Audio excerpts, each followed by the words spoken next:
Well, Tennessee picks up a 38-33 victory over Florida. Tried to give it away at the end, but at the end of the day, Tennessee gets its first win over arch rival Florida in 6 years to the day, actually. Snaps a 5-game losing skid, and Tennessee is 4-0 through the first 4 weeks of the season heading into the bye week. I'm Eric Kane, Austin Price, Brent Hubbs, along with you here at Volquest.com, this post-game mini-pod. Brent Hubbs, you saw it. You believe in it now. It wasn't pretty at all the times, but a win's a win. No, but there was a moment, I'm not going to lie, there late where I was thinking LSU, 13 men on the field, all the ways Tennessee, this program has found ways to lose games. You thought, okay, it's going to happen again, right? I mean, Hail Marys, catch, no catch, all those things. I don't care. If anyone who had not been drinking was thinking the same exact thing. Exactly. But give Tennessee's defense credit, give Byron Young credit. He made a play at the end. Don't give him credit for the game. Give him credit for getting around Anthony Richardson's legs at the end where he had to throw a ball up that Kamal Hadden can give. There's a ton of things on defense that's got to get better in a hurry, or Tennessee's not going to be 5-0 and not going to be where they want to be. Offensively, wow, what a show. I mean, it was like PlayStation out there at one point. Like, 1,200 yards of offense. Tennessee never punted. Both teams combined for 1,200 yards. It was like you're playing a PlayStation game, at one point this afternoon. It was crazy. Yeah, I mean, it was 576 yards of total offense for Tennessee. Hendon Hooker, 467 yards of total offense himself. Florida, 594 yards of total offense. Anthony Richardson, and this is where it's bad because he had been so bad leading into this game, 515 yards of total offense by himself. Again, we knew just the way that the series goes, Anthony Richardson was going to play like what his ceiling was, and he did that today, but Tennessee was able to make more plays in the first half and in the third quarter to kind of prolong this. Well, Eric, when you really think about what Tennessee did, they forced him to throw. Now, he was able to make throws today. I mean, and Tennessee's tackling was trash at times, especially in the secondary. Yeah. The coverage was soft. I mean, they've got to figure some things out in the bye week. But again, you figured out how to get a win. When I put my prediction in, I picked 35-27, and I said 35-27, and no one will complain when the Vols don't cover. And I think for the whole, again, I mean, there's a few people out there that are, when they were up 17 with 4 minutes to go, there was a lot of people on the betting line going, hey, they're going to cover. This is going to be good. And there's a lot of people at the end going, really? This is what happened? You know this is going to be on Bad Beach, right? Yeah, but you knew. I mean, you're exactly right, Austin. I mean, look, 2-0, 100-98. Yeah. Tennessee won, and that's all Tennessee fans care about. Right. They get to celebrate. The euphoria of tonight is going to be fantastic. By tomorrow afternoon, it's going to be all about Tim Banks' defense and what are the problems there and what you have to do. The surprising thing, I want to get back to the offense in a minute, but the surprising thing to me about the defense is Florida didn't have a wide receiver that scared you. Nope.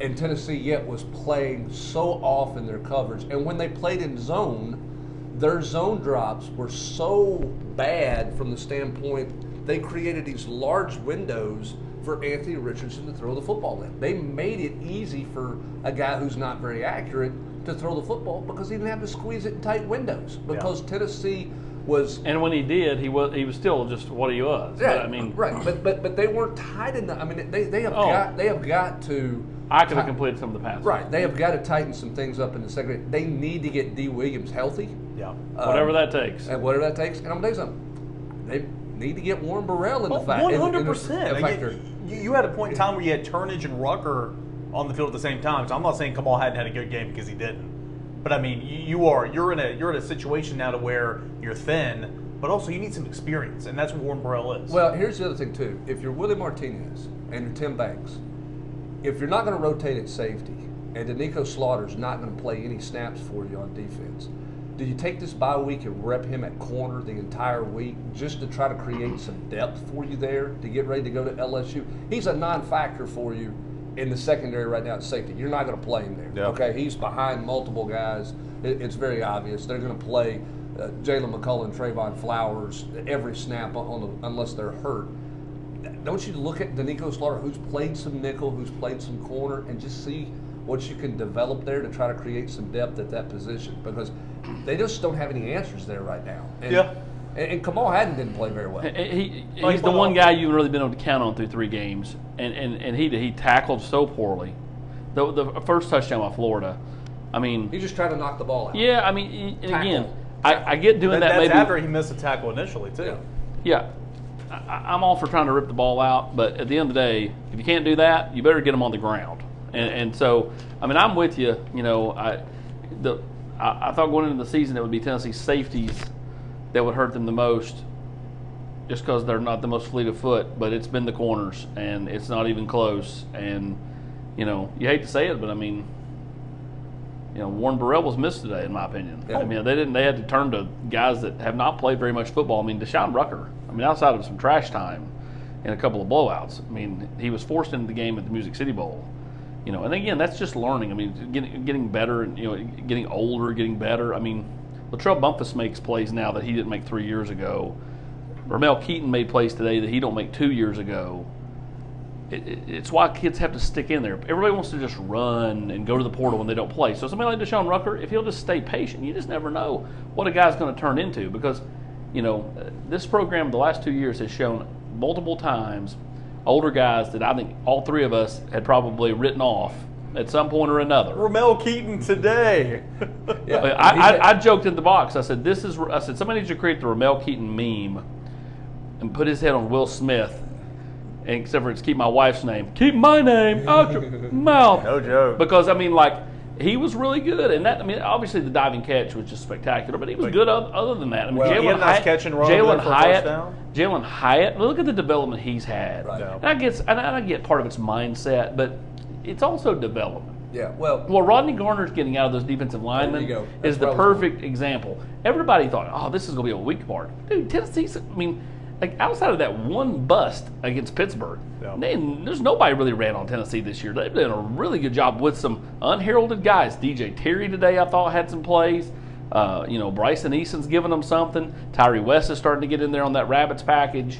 I mean, you know, we talked about Josh Josephs in the 2-minute drill. They've got to push some of these guys because they're close. And instead of waiting on some vet, they got to push some of these younger guys. I think that it's a real bonus when you can trot out a guy that makes plays for you that's a freshman. Well, and what I'll give Rodney Garner credit for, and what he deserves credit for, is he's got his guys to the point where he believes in them enough that he's willing to play them early. I mean, you think about the first short yardage stop that Tennessee made on 4th down, there's Bryson Eason and Elijah Simmons. Yep. Okay, 2 guys that we weren't sure. I mean, coming out of fall camp, you didn't know if Elijah Simmons was even going to get to dress. Yep. Right? I mean, not talking about. And then there's big Omari Thomas. Omari Thomas played the best game he's played, in my opinion, of his Tennessee career today. He had 5 tackles. He forced a fumble. He had a pass breakup, 2 quarterback hurries. He also created tackles for other guys by the way he occupied the middle of the field, particularly in the short yardage runs. I thought Omari Thomas was good. That group has gotten better and is playing good football right now. They've got to stay healthy, but I like the fact that Garner's playing as many guys as he is playing right now on that defensive front. I think it's paying dividends for them. And he made that commitment in the Pittsburgh game. Yeah. You know, and he stuck to his guns today with an early rotation in this game. I mean, especially too when you're complementing an offense that goes fast. I mean, that's just another factor as well. The more guys, the merrier. There'll be plenty more to nitpick defensively, but I agree. I think the defensive line. I don't know that it's nitpicking, Eric. Well, yeah, critiquing more or less. Spotlighting, Eric. Spotlighting. I thought, again, this is the last thing I'll say on the defense today, because a win's a win, you should be celebrating it, but I thought the defensive secondary was a complete embarrassment tonight. I thought it was atrocious. I mean, that might have been some of the worst football I've ever seen. Having said that, you got the win. A lot on offense to like. Tennessee couldn't run the football outside of Hendon Hooker in this game early. That 40-yard run Jabari Small got, I mean, he started looking like the old Jabari, had a nice little wiggle there on a pickup of 13 or 14. Good to see him get over 20 carries or 20 touches in this football game, because you're going to need to rely on him. And then Hendon was just fantastic. Video game-like numbers, like you said. 349 yards passing, 2 touchdowns. He ran for a Tennessee career high of 112 yards, had 108 against Ole Miss last year. All this without his security blankets and Cedric Tillman. Hendon was awesome. I thought the receiver stepped up, and I thought the offensive line, for the most part, I mean, they got after a little bit. The offensive line protected him pretty well, making a pocket. All it does is it makes him more complete down the stretch when he comes back. Yep. When Cedric comes back. If it's at LSU, or at Bama, and we talked about this in the 2-minute drill. Cedric Tillman, middle of the week, had a procedure on his ankle. It's the same procedure that Tua had. When he was coming off that high ankle sprain, and this is a procedure a lot of people do now to try to come back sooner. They kind of tie the tendons in there, put a plate in there, and it heals faster and gets him back on the field quicker. And so that's why there's high hope that he can be back for LSU. At worst by Bama, because it's normally about 2 weeks. Well, 2 weeks from middle of the week is middle of LSU week. So we'll see if he's able to come back for that.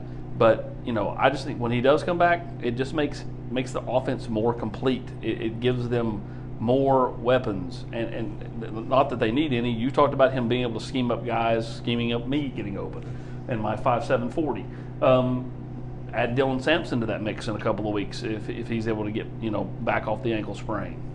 Just more toys for the offense. And at this point, you just don't know what you're going. I mean, you keep pushing some of those younger guys on defense. See if they can get D. Williams healthy and Warren Burrell and figure out some Sampson and Williams stuff. went out there and they were in pads going through everything else in pregame. They just probably weren't healthy enough to play. So that tells me, they're close, right? Yeah, Williams is healthy. It's just a matter of he's a freshman and he's not for those. D. Williams. Yeah. Close. Get him out there. Yeah. Get him out there and just see what they can do. I said that in the 2-minute drill. I said, I think he's going to be able to go in an emergency role. He was stressed for the whole game.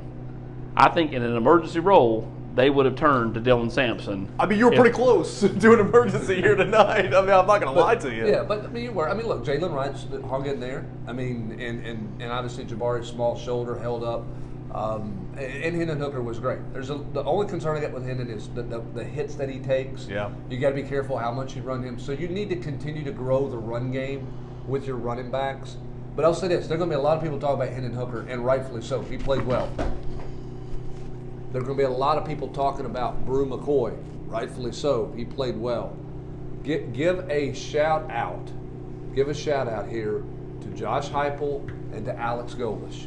Okay, the wheel route to Jacob Warren was fantastic. Fantastic. The little stutter go with Brew McCoy where they faked the wide receiver screen. They had not showed that. The long crossing pattern drag to Jalen Hyatt, new wrinkle, you hadn't saw it. And one of the best schemed up plays that they had was down here in the north end zone. It got called back on a holding penalty by Gerald Mincey. But they took and put Jacob Warren in the backfield beside Hendon Hooker as a running back and let him be the fullback lead blocker up the hole on the quarterback draw. They did that a little last year. They did, but a lot of it was more in motion. This was him in the backfield. I thought that they had some terrific design stuff, and their timing on things was really good. Now, they need to spend a little time on the practice field this week on clock management on terms of how to bleed the clock. They go so fast on the practice field, they haven't figured out how to manage the play clock very well. But when you don't punt and you put up the numbers that they put up, that's the easiest way not to get a bump blocked. I'm just telling you right now. I thought those guys. I thought they called a really good football game, and their players executed really well. By the way, stock up this week. Punt operation. Just to put things in perspective real quick, and I know we've already spoken 12 minutes here, but Tennessee's offense, it scored on every single possession. Touchdowns, outside of one, which was a field goal, Tennessee's first points. It scored a touchdown on every single possession outside of that field goal on all but one possession where it fumbled. That was Princeton fan down here inside the red zone where they still went 67 yards down the field. They fumbled once on 4th down, which it was going to be a sack anyway. And then the last, one of the last series of the games where they did a turnover on downs. This offense just moved and moved and moved. And that was really, really good to see because, there's some players over there on Florida's defense. It's not great, but you got Cox, you got Miller who gutted out and played a little bit. You got 2 veteran safeties.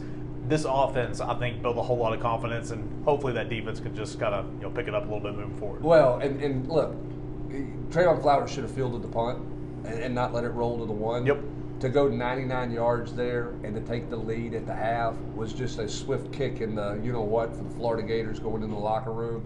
Gave Tennessee all the juice. They get the ball to start the second half, and all of a sudden now you're in control of the football game. Now, you get that, see at the end, I get all that, but you just never felt like Florida was going to be able to stop Tennessee.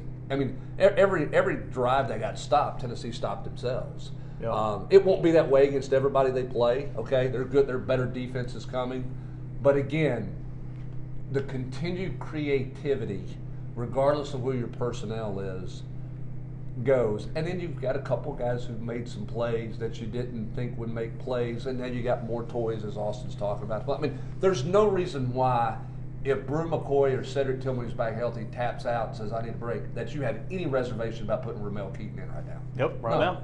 And I think that's a credit to what they have done on the practice field, and the development there of guys who've just stayed the course and kept getting after it. And again, it wasn't just that one impressive catch, Austin. I mean, he had a catch and run for a first down, and he's been a guy, obviously. They had that penalty, and it was like second and 17 or whatever it was, and he picked up like 20 yards and made the guy miss. Really good play. Good play. Jimmy Holiday gave him something in the kickoff return game today. Yeah, their kickoff coverage was he's good. better than he's much better than you can tell. Like sometimes I think they tell him to fair catch, and like he'll hang his head. Like you can tell that it ain't his decision. Right.